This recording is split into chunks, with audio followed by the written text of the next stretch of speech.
நண்பர்களே, பெயிண்டிங் ஒர்க்கில பட்டி பார்க்குறதும், அதே மாரி பட்டி பார்த்துட்டு தேய்க்கிறதும் வந்து பார்த்தீங்கன்னா, மிக முக்கியமான வேலை. அதில வந்து பார்த்தீங்கன்னா, நம்மளுக்கு பெஸ்ட்டான ஒரு வால் பட்டி வாங்கிட்டு வந்தா நம்மளுக்கு சூப்பரா இருக்கும். நான் வந்து பார்த்தீங்கன்னா, இப்ப சூப்பரான பெஸ்ட்டான ஒரு வால் பட்டி தான் வந்து வாங்கிட்டு வந்து யூஸ் பண்ணிட்டுருக்கேன். பாருங்க, தேய்க்கிறது எவ்வளோ எளிமையா இருக்கு பாருங்க. அதேமாரி இத பட்டி பார்க்கறதுக்கும் எளிமையா இருக்கு. ரொம்ப ஃபினிஷிங் வந்து நல்லா நைஸாவும் வருது.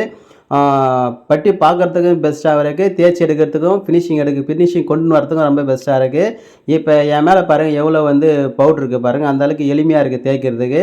நான் வாங்கிட்டு வந்துருக்கிற வால் பட்டி வந்து பார்த்தீங்கன்னா, ஏசியன் பெயிண்ட்ல வர வாட்டர் ப்ரூஃப் வால் பட்டி தான். இது வந்து பார்த்தீங்கன்னா, ரூ. 2643 போட்டிருக்காங்க. இது வந்து பார்த்தீங்கன்னா, ஏசியன் பெயிண்ட்லயே வர்ற இது வால் புட்டி வந்து பார்த்தீங்கன்னா, சாதா கிடையாது. வாட்டர் ப்ரூஃபிங் இது. இத யூஸ் பண்றதுக்கும் சரி, எல்லாத்துக்குமே பெஸ்ட்டா இருக்கு. சூப்பரா இருக்கு. பாருங்க, நான் வந்து பார்த்தீங்கன்னா, பட்டி பார்க்குறதும் உங்களுக்கு காட்டுறேன். இதிலேயே வந்து பார்த்தீங்கன்னா, பட்டி தேய்க்கிறதும் காட்டுறேன். பட்டி மிக்ஸிங் எல்லாமே செம்மையா இருக்கு. அதே மாரி பார்த்தீங்கன்னா, இந்த வாட்டர் ப்ரூஃப் பட்டியில ரூ. 100 வந்து பார்த்தீங்கன்னா டோக்கன் இருக்கு.